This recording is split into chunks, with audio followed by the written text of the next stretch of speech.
Hey guys, PixBunny here. Today I'm building up a Nissan GTR R35 using a custom livery that resembles one of the JGTC cars that they did use. I decided to go with the Pandem side and pretty much all around as it's the most like the actual car, but I do go with drag rear as the actual car does have a very high up rear bumper. Now going through the wheels, I decided to go with the VX Force red ones. I think they're the RBs or BRs, something like that.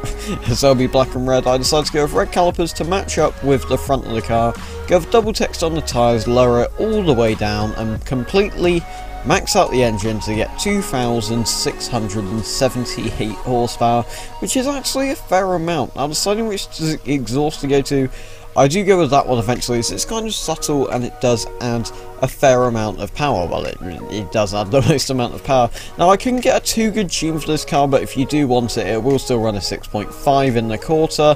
And yeah, it's just really the launch where it spins up the wheels. However, it does get an 11.2 in the half, which is not actually that bad.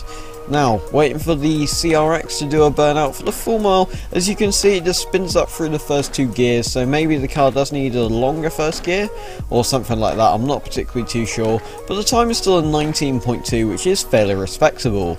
Now, for the toge run, once again, letting the car slipstream me, and going back for the overtake, we do get up to initially 260 something horsepower?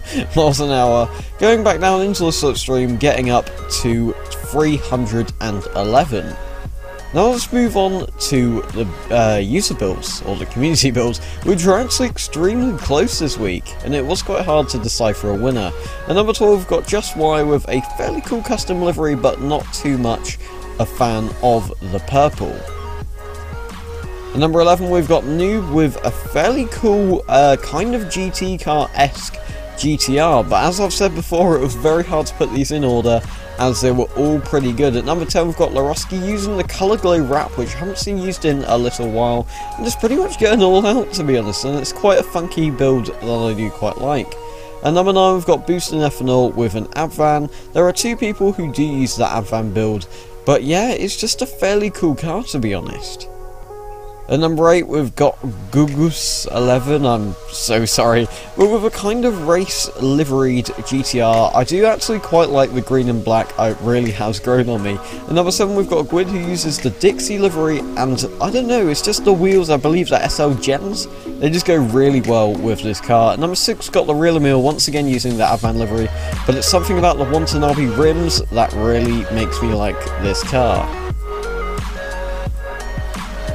At number 5 we've got Beast with a drag front, a Pandem side, and I think that's a BN rear, but I'm not too sure about that, so don't quote me. GTR, which is very funky and I do quite like it. At number 4 we've got DKTN from One Spray Bomb with a fairly cool drag GTR. At number 3 we've got Charlie Sites 88 with a purple GTR that uses my favourite rims in the game. At number 2 we've got SMP Raymond with a very well presented wrap, I do have to say, but unfortunately it's not enough to get you number 1, as Burn Rubber takes that place finally after all these weeks with his extremely nice Blitz T38 R35. Thank you guys all for watching this video, and I will see you in the next one.